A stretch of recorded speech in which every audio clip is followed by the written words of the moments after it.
Bonjour à tous et bienvenue dans Immersive, votre toute nouvelle série. Le concept est simple, vous êtes plongé au cœur d'une histoire contée par mes soins, en complète improvisation et en totale immersion. Allongez-vous, asseyez-vous et profitez de cette histoire que je vous offre. Votre histoire se déroule de nos jours, dans les Alpes autrichiennes. Vous êtes un groupe de 4 personnes et vous êtes en voiture. Vous parcourez les sinueuses routes des Alpes. Vous êtes parti depuis Vienne et vous décidez de rejoindre la Suisse, afin d'y passer quelques vacances. Cependant, le voyage a pris beaucoup plus de temps que prévu, et c'est à présent de nuit que vous roulez dans les montagnes. Vous n'y voyez pas grand-chose, car le modèle de voiture de votre ami est assez vieillot. Sans doute un modèle des années 80, voire 90. Ses maigres phares illuminent la route, mais il roule quand même de manière assez prudente. Vous n'êtes cependant pas très rassuré. Mais les autres vous consolent en vous disant que de toute manière, vous roulez déjà depuis 1 heure et vous n'avez croisé aucun véhicule, que ce soit en contresens, devant ou encore derrière vous. Vous êtes les seuls dans la montagne, car même en scrutant la vallée en contrebas, vous ne voyez point la lueur des phares. La première ville est à de cela plusieurs kilomètres. Et votre objectif actuel est de passer le col entre l'Autriche et la Suisse. Vous roulez donc dans cette nuit noire où la lune ne pointe même pas son nez. Car en effet, caché derrière d'importants nuages, vous n'avez même pas cette aide lumineuse pour observer vos alentours. Le col, enfin. Vous l'apercevez au loin. Un coude qui passe entre deux montagnes et qui vous emmène de l'autre côté du flanc de la montagne. Vous passez donc ce flanc, passant le panneau vous indiquant que vous quittez l'Autriche.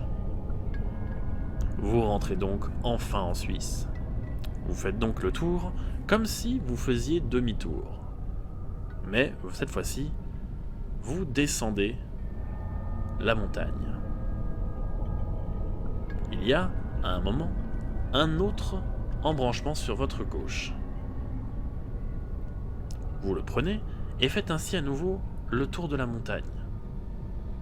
Pensant qu'il s'agit d'une route pour redescendre plus rapidement, vous continuez votre avancée avant de passer à côté d'un autre panneau.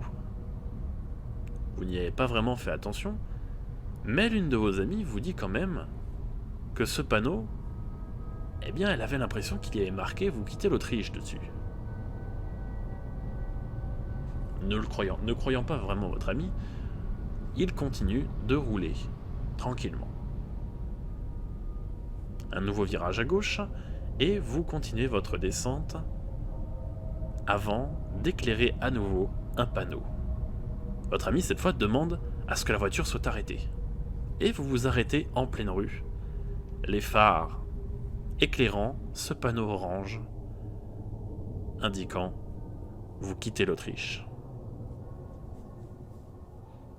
Trouvant ça très étrange, vous vous demandez ce qu'il se passe. Une de vos amies vous dit que de toute manière, on n'arrête pas de faire le tour de la montagne et que forcément on doit entrer en Autriche, quitter l'Autriche, entrer en Autriche, quitter l'Autriche.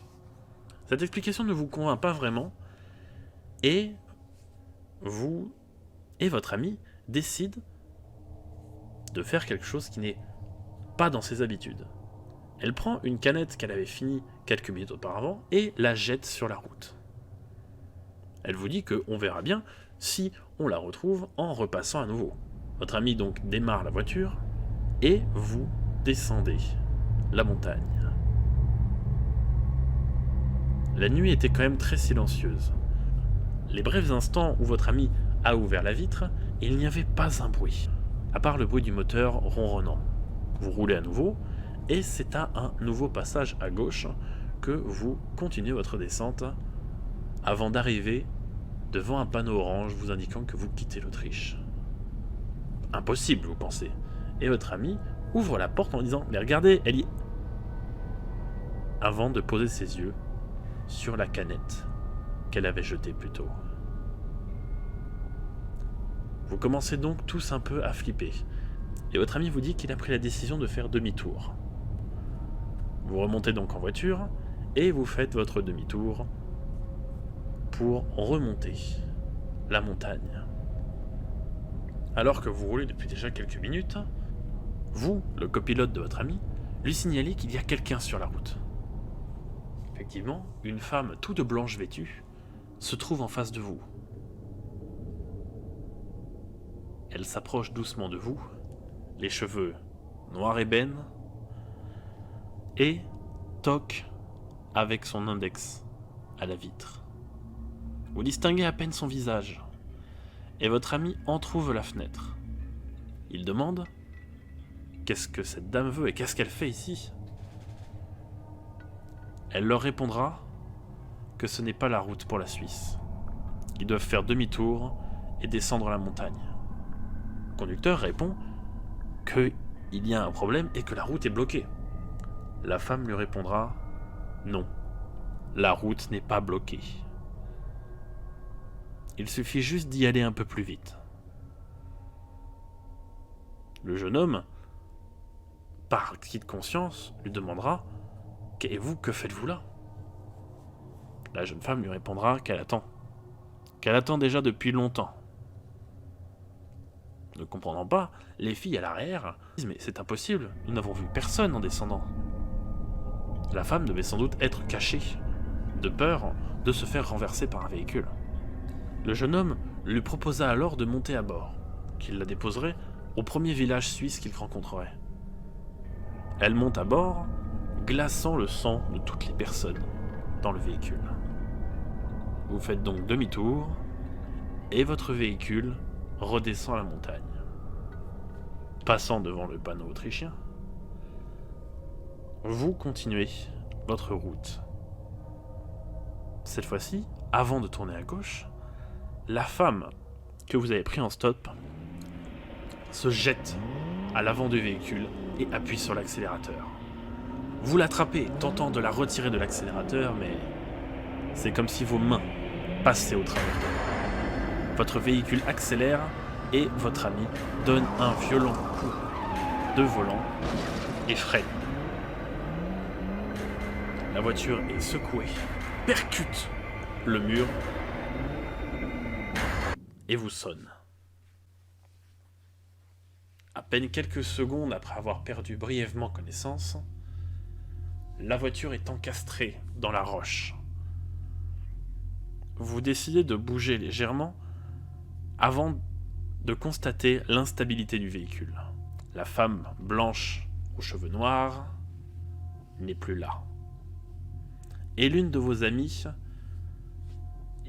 amies a un épais filet de sang coulant depuis sa tête le long de son visage. Vous décidez donc de bouger légèrement, mais vous remarquez la chose suivante. La voiture est au quart au-dessus du vide. Vous avez traversé la palissade de sécurité. Vous essayez de réveiller le conducteur sans succès. Vous regardez à l'arrière du véhicule et voyez dans la lueur des feux arrière une jeune femme, tout vêtue de blanc, les cheveux noirs cachant le visage. Elle tend un doigt vers vous, vous pointant de l'index. Vous activant, vous baffez votre ami. Il finit par ouvrir les yeux et se réveiller paniqué. Vous le suppliez de ne pas s'exciter, car un mauvais mouvement pourrait vous envoyer des milliers de mètres plus bas. Votre ami vous détache votre ceinture et vous demande de passer à l'arrière afin d'équilibrer la voiture. Vous le faites doucement et vous parvenez à atteindre la portière arrière, marchant quelque peu sur les deux filles à l'arrière. Vous ouvrez la portière. Non, vous n'ouvrez pas la portière. Pour la seule et simple raison que la jeune femme s'est approchée et se tient dans l'emprise de l'ouverture de la porte. Vous lui faites signe de la main de se reculer, mais elle refuse. Coûte que coûte, vous décidez de sortir. Vous ouvrez en grand la porte, projetant la jeune femme au sol.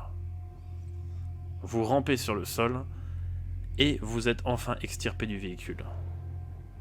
La jeune femme se redresse et tend un doigt vers la voiture. Toujours le même, son index gauche. Vous vous retournez et vous voyez la voiture qui commence à basculer.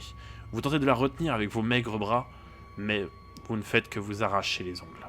Votre ami hurlant de peur, le véhicule passe par-dessus la rambarde et sombre plusieurs centaines de mètres plus bas. Une explosion retentira quelques secondes après, confirmant la mort définitive de vos 3 amis. C'est choqué par ces événements que vous vous retournez face à la jeune femme.